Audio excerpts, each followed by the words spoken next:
Salut l'ami. Aujourd'hui on va voir les différentes personnalités que tu peux rencontrer lors d'une prise de parole.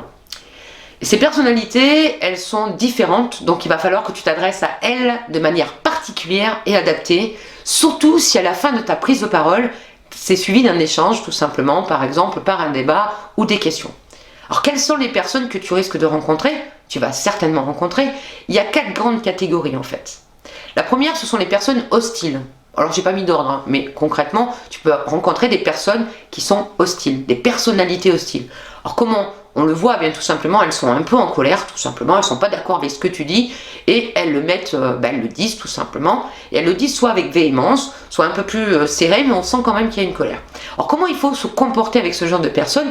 Eh bien tout simplement, il va falloir que tu restes dans le factuel. Moi ce que je te conseille, c'est la laisser s'exprimer jusqu'au bout, et à un moment donné, parce que comme ça elle aura plus d'arguments, et tout simplement à ce moment-là, tu vas lui argumenter les choses de façon très factuelle, très courte. Ce genre de personne est souvent pressée.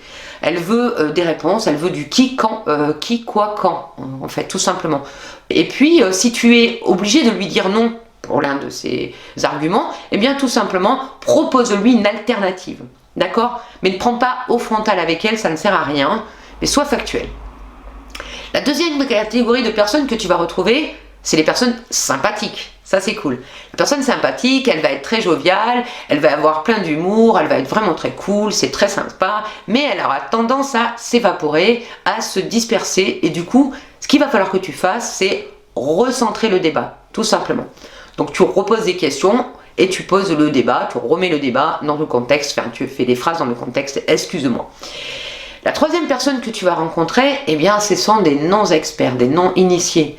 Et donc, ils viennent à ta prise de parole, il y a plusieurs catégories de personnes, et cette personne-là ne connaît pas ton jargon. Donc là, il va falloir que tu adaptes ton jargon et lui expliquer, prendre le temps de lui expliquer ce que tu dis.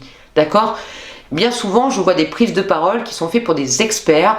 Or, vous avez face à vous des gens qui sont plutôt à la découverte d'un métier ou à la découverte d'une conférence, je ne sais pas, sur une thématique, mais qui n'ont pas tout le jargon. Donc, explique tout simplement. Et puis la quatrième catégorie de personnes, ce seront les personnes qui sont critiques.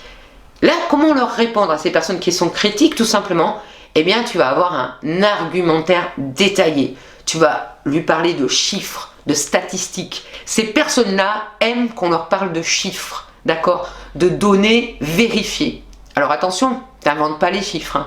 Donc ça veut dire qu'avant ta prise de parole, il faut que tu gardes en tête ces 4 catégories de personnes. Que tu puisses être à même de répondre aux 4 sortes de personnalités. Et puis parfois, lorsque tu es dans un comité restreint, tu peux avoir les 4 personnalités d'un coup. À ce moment-là, eh bien, interagis avec chacune d'entre elles en respectant ce que je viens de t'apprendre, parce que là, tu vas voir que la communication sera beaucoup plus fluide pour tous les parties. Voilà, je te souhaite une bonne journée l'ami, et puis à la prochaine. Salut!